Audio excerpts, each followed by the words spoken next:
E aí, pessoal, tudo belezinha? Mais uma semaninha para a gente ver umas aulas aqui, tá? Nessa semana a gente vai discutir nessa aula o assunto de energia, é a introdução de energia, tá? A gente vai começar a falar de energia. E aí a gente tem que lembrar que energia é um conceito que a gente não define. É difícil a gente definir energia, mas que é fácil da gente reconhecer algumas modalidades de energia, algumas formas como a energia se expressa. Então a gente vai começar a discutir isso aqui, tá? Vamos ver algumas formas de energia que você com certeza já conhece, você já viu isso ao longo do seu ensino médio. Por exemplo, a gente vai ter uma forma de energia que é a energia térmica, que é aquela que a gente vai chamar de calor. Então você deve ter visto isso na frente de termo, né? Você vai transmitir calor de um corpo mais quente para um corpo mais frio espontaneamente.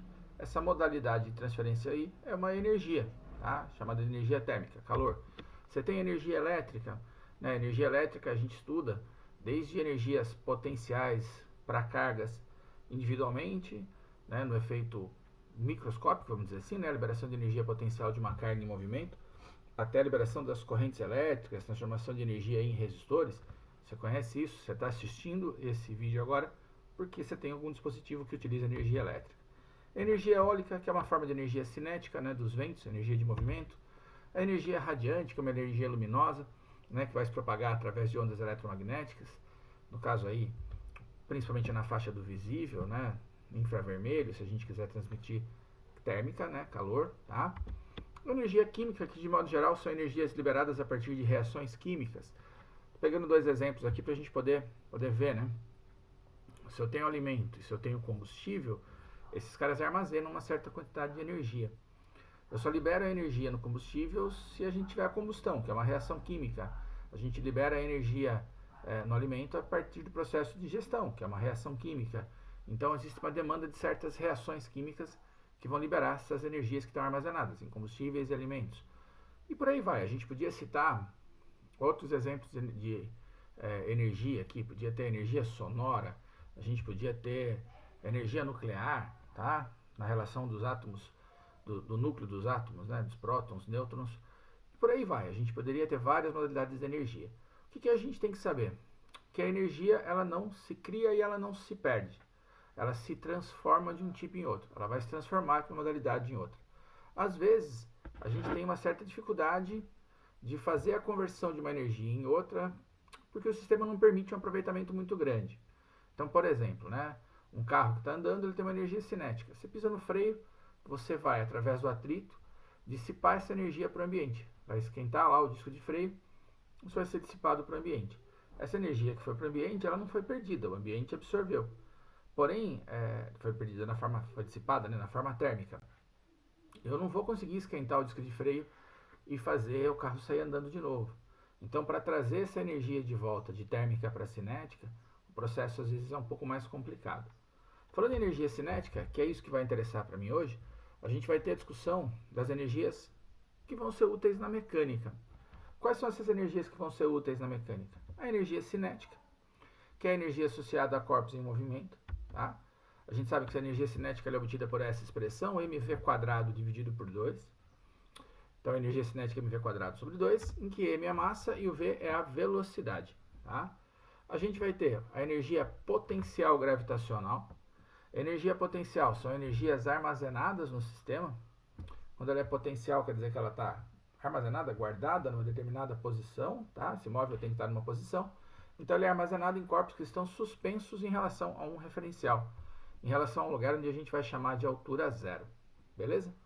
A gente vai ter essa energia sendo calculada pela expressão mgh, e a gente vai ter uma energia, em que o g é a gravidade e o h é a altura, a massa a gente já tinha citado lá em cima, a energia potencial elástica, tá? Que está armazenada em uma mola ou um elástico deformado. Você pega um estilingue, estica o cara, ele armazena uma energia, você solta, ele vai liberar esse objeto que você colocou no estilingue. Então a energia potencial elástica, kx² sobre 2. Existe, eu não vou pôr aqui, a energia potencial elétrica. Por que eu não vou pôr energia potencial elétrica aqui? Porque eu estou pensando na discussão dessa aula para a mecânica. Tá? Para a discussão da energia na forma de energia mecânica. Que inclusive é a soma dessas três aqui. Tá? Essas três compõem a energia mecânica. A energia potencial elétrica também compõe a energia mecânica.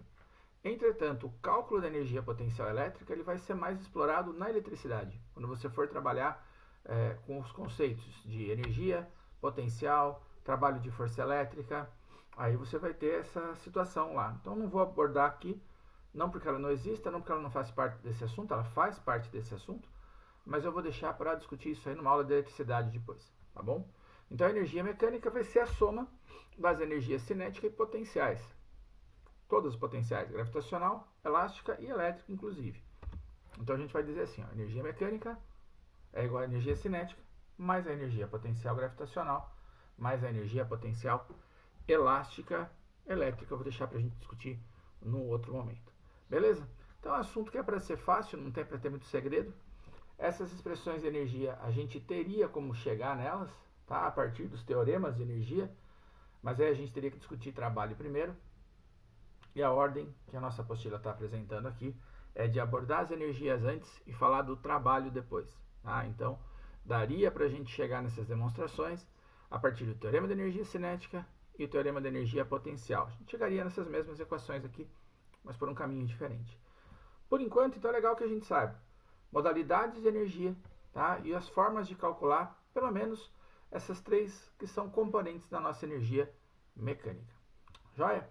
Fácil, para ser tranquilo. Se precisar dar um print na tela, é agora. Eu vou passar para frente. Então, lá na página 640 do caderno 5, do terceirão alfa, a gente vai ter uma questão do Enem que ele fala assim, ó. Uma das modalidades presentes nas Olimpíadas é o salto com vara. As etapas de um dos saltos de um atleta estão representadas na figura.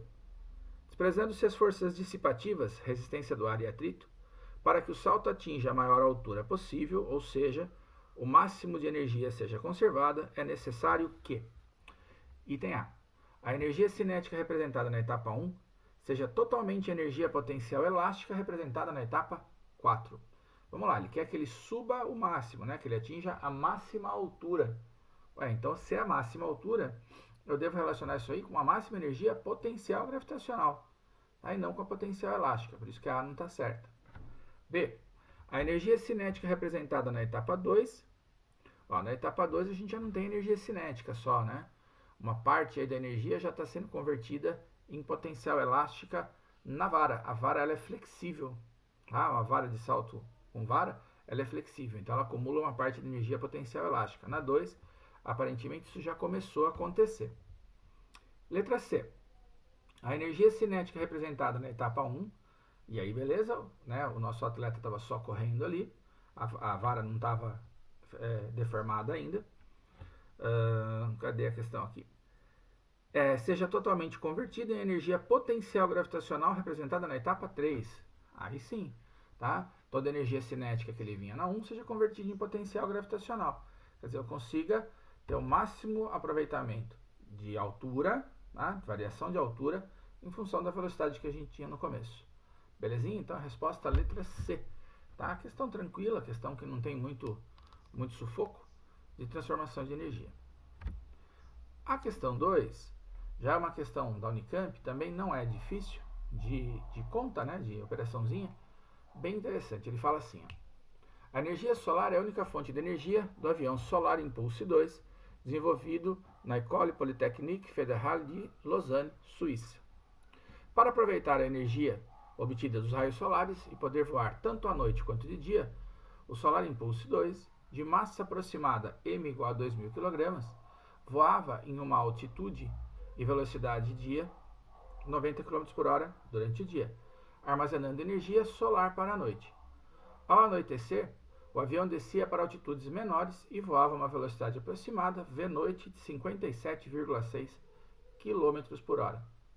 Qual é a variação da energia cinética do avião entre o dia e a noite? Então, bem tranquila a questão, bem simples. Ele quer saber a diferença de energia cinética do dia para a noite. A gente sabe que a massa do avião é 2.000, ele disse, que a velocidade no dia eu chamei de VD, 90 km por hora. Aí a gente tem uma discussão para a gente lembrar. O sistema internacional não usa velocidade em km por hora, usa em metros por segundo. E aí, se eu trabalhar no sistema internacional, a minha energia vai sair em joule.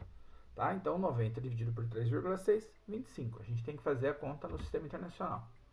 E a velocidade de noite, 57,6, que eu pus 54,6, vou parar e vou corrigir já.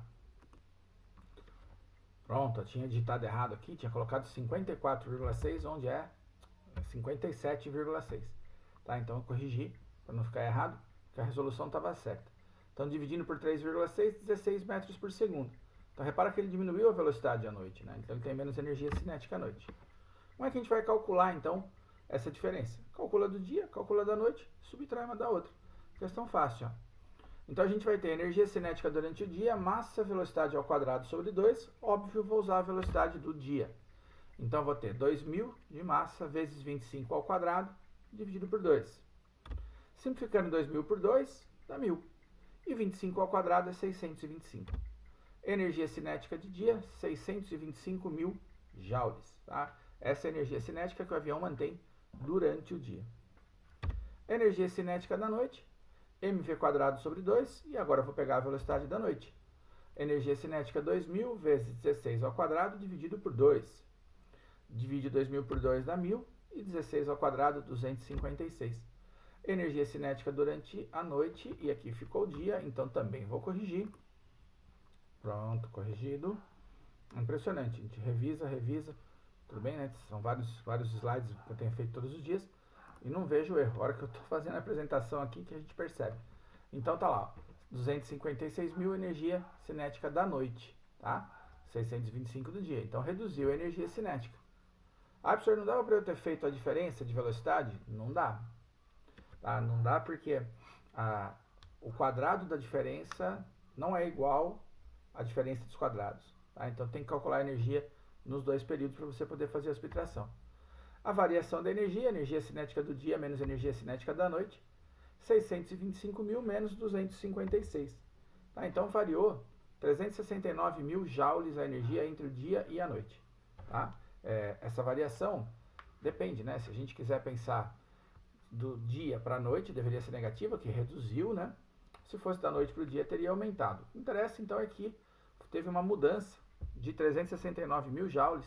Essa questão na Unicamp ela era teste, se eu não me engano, e ela tinha a opção somente com valor positivo, estava em módulo. Tá? Então, 369.000, a diferença de energia do dia para a noite, tanto faz se aumento ou redução. Fácil a questão também, sem muito segredo. Questão 3 da Unesp, uma questão bem bacana da gente fazer, inclusive porque a gente tende a resolver essa questão de uma forma mais difícil. Vamos conversar sobre ela. Ele fala assim: a figura ilustra um brinquedo oferecido por alguns parques, conhecido por tirolesa, no qual uma pessoa desce de determinada altura, segurando-se uma rodana apoiada numa corda tensionada. Em determinado ponto do percurso, a pessoa se solta e cai na água de um lago. Considere que uma pessoa de 50 kg parte do repouso no ponto A e desça até o ponto B segurando-se na rodana, e que nesse trajeto tenha havido perda de 36% da energia mecânica do sistema devido ao atrito entre a rodana e a corda. Beleza? Então, o atrito dissipa parte da energia mecânica que a gente tinha. Então, não é toda a energia mecânica que a gente tem lá no alto que vai chegar no ponto B. Tá? Perdeu 36%. No ponto B, ela solta, atingindo o ponto C na superfície da água.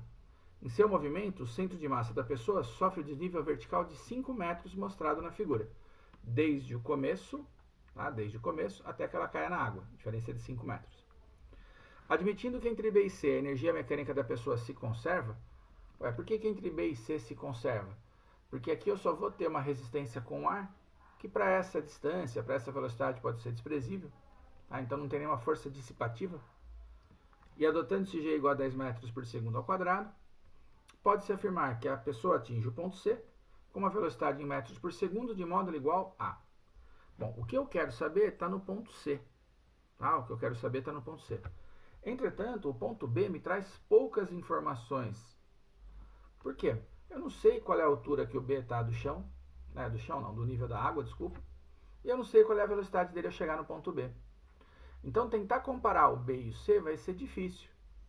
Então, vale a pena a gente comparar o C com o ponto A.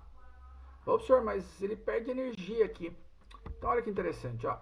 Quando eu comparo o B com o A, eu posso falar para você que a energia mecânica no ponto B é 64% da energia mecânica no ponto A. Professor, por que isso? Porque no trajeto de A para B, ele me disse que ele perde 36% de energia mecânica. Então, no ponto A eu tinha 100%, tá? Perdi 36%, sobrou 64% de energia mecânica em B. 64% de energia mecânica em A é o que sobrou para mim em B. Só que o B é ruim de comparar, ó, porque eu não consigo determinar, né? Eu falei a altura dele em relação ao solo, eu não sei. A velocidade que ele chega aqui, eu não sei. Quando a gente pensa no ponto C, que me interessa, porque é lá que eu quero conhecer a velocidade, a energia mecânica é igual à energia mecânica no ponto B. Por quê? Porque de B para C, a energia mecânica da pessoa se conserva. O texto falou para nós. Bom, se a energia mecânica em B é 64% de A e a energia mecânica de C é igual a de B, eu posso fazer um sistema, ó. Energia mecânica de B, que está aqui, é a mesma coisa que a de C. Então, a energia mecânica de C é 0,64. O que é 0,64? 64%, tá? Estou dividindo 64 por 100 da energia mecânica de A. Vou observar, mas pode? Pode, gente. Eu tinha 100% de energia aqui, perdi 36, daqui para cá eu não perdi nada. Ué, então a energia mecânica que eu tenho no ponto C é aquela que eu tinha em A menos 36% que eu perdi no trajeto AB. E aí eu não preciso fazer conta do ponto B. Por quê? Eu não conheço nada a respeito dele. Agora, o que é a energia mecânica? É a soma da cinética mais a potencial. Então, a energia mecânica em C, cinética em C, mais a potencial de C. Quando eu tenho uma energia potencial só, eu nem coloco G de gravitacional, tá? Coloco só EP. Ela só vai ser gravitacional nesse caso, a gente sabe disso pelo contexto da questão, que vai ser igual à energia mecânica de A, na verdade, 64% de energia mecânica de A. 0,64 vezes cinética de A mais potencial de A. Isso é a mesma coisa do que isso, eu só abri a expressão da energia mecânica. Quando a gente abre a expressão da energia mecânica, eu preciso ver se eu tenho todas essas modalidades aqui, ó. Será que eu tenho tudo isso? Por exemplo, quando ele chega no ponto C, ele tem velocidade? Observe, tem, é o que ele pede. Bom, se tem velocidade quando chega em C, tem cinética. Tem energia potencial gravitacional quando chega em C? Bom, a energia potencial gravitacional, ela depende da altura em relação ao nosso nível de referência. O nível de referência é onde a gente chamaria de altura zero. Qual é a altura desse cara quando ele chega no ponto C? Bom, é a altura da água, que é o meu nível de referência para medir a altura em A. Ó. A altura em C, então, é zero. Tá? A gente escolheu o C para ser zero, e a altura do ponto A é 5 medida em relação a ele, que é o nosso referencial. Tá? Então, a energia potencial em C é zero, porque eu posso considerar a altura aqui sendo zero. Isso é igual a 0,64, que é o 64%, da energia cinética de A. A energia cinética de A depende da velocidade em A. Olha o que o texto fala aqui para nós. Ó. Parta do repouso no ponto A. Se ele parte do repouso no ponto A, não tem velocidade em A, então a cinética de A é zero. A potencial em A, energia potencial gravitacional, depende da altura. Tem altura aqui, ó? Sim. Então, o potencial em A existe, tá? O potencial vai existir, porque ele está suspenso em relação ao nosso nível de referência.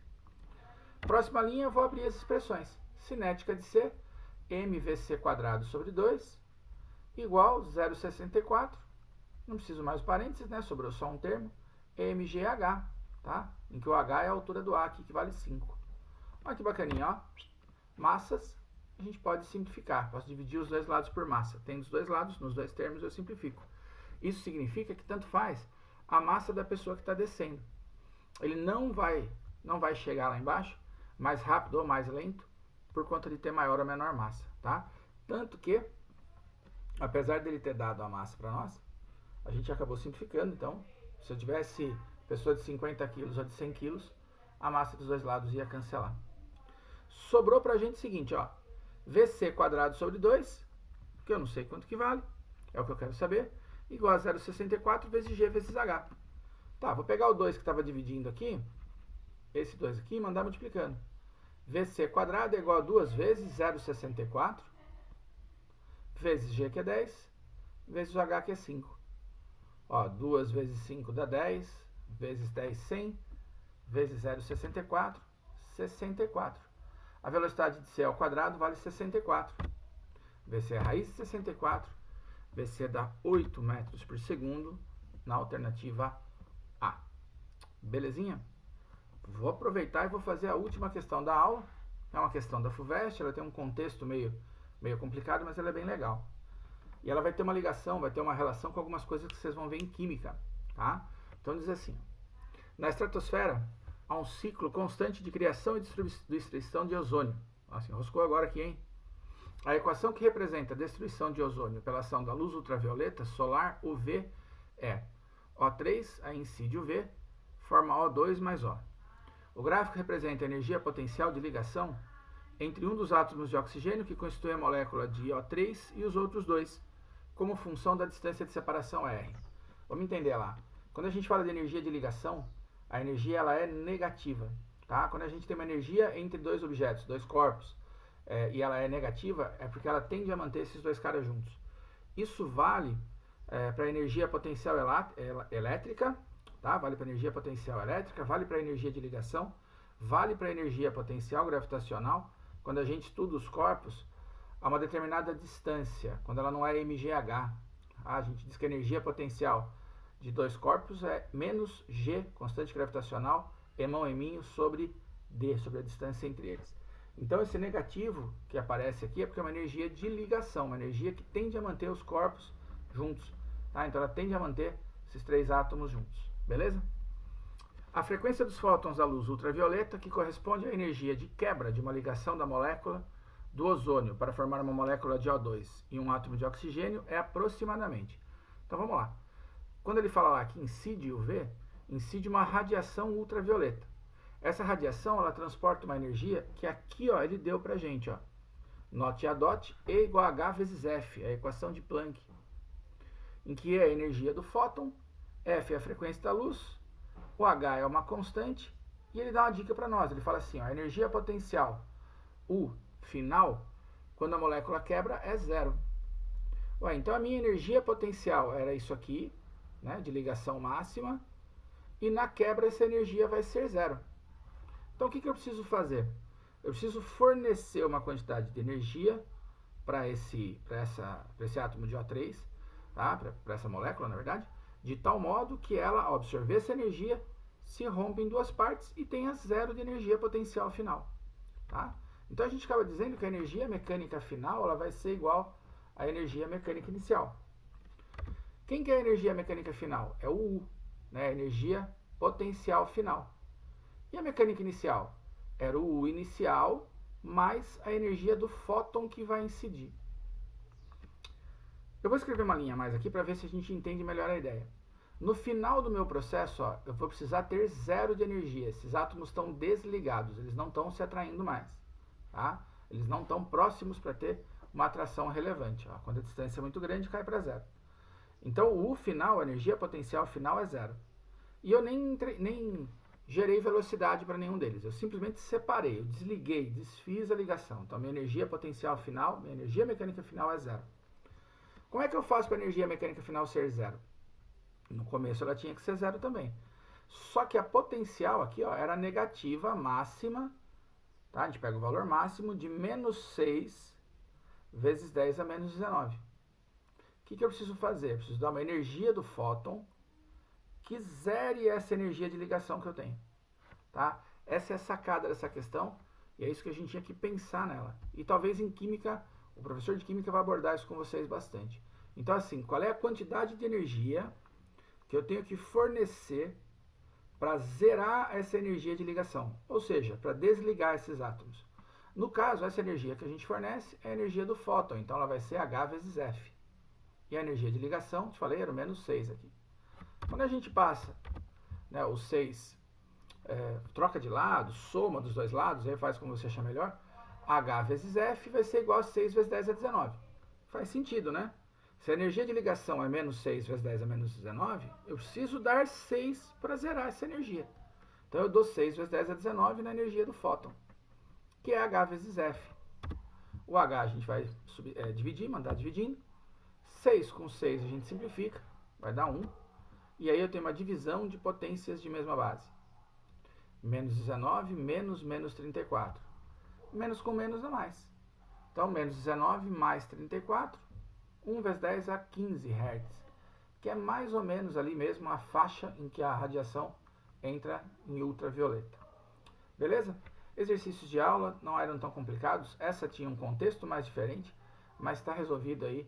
Espero que você tenha entendido. Qualquer dúvida, você me procura, a gente conversa. Belezinha? Juízo, pessoal. Bons estudos.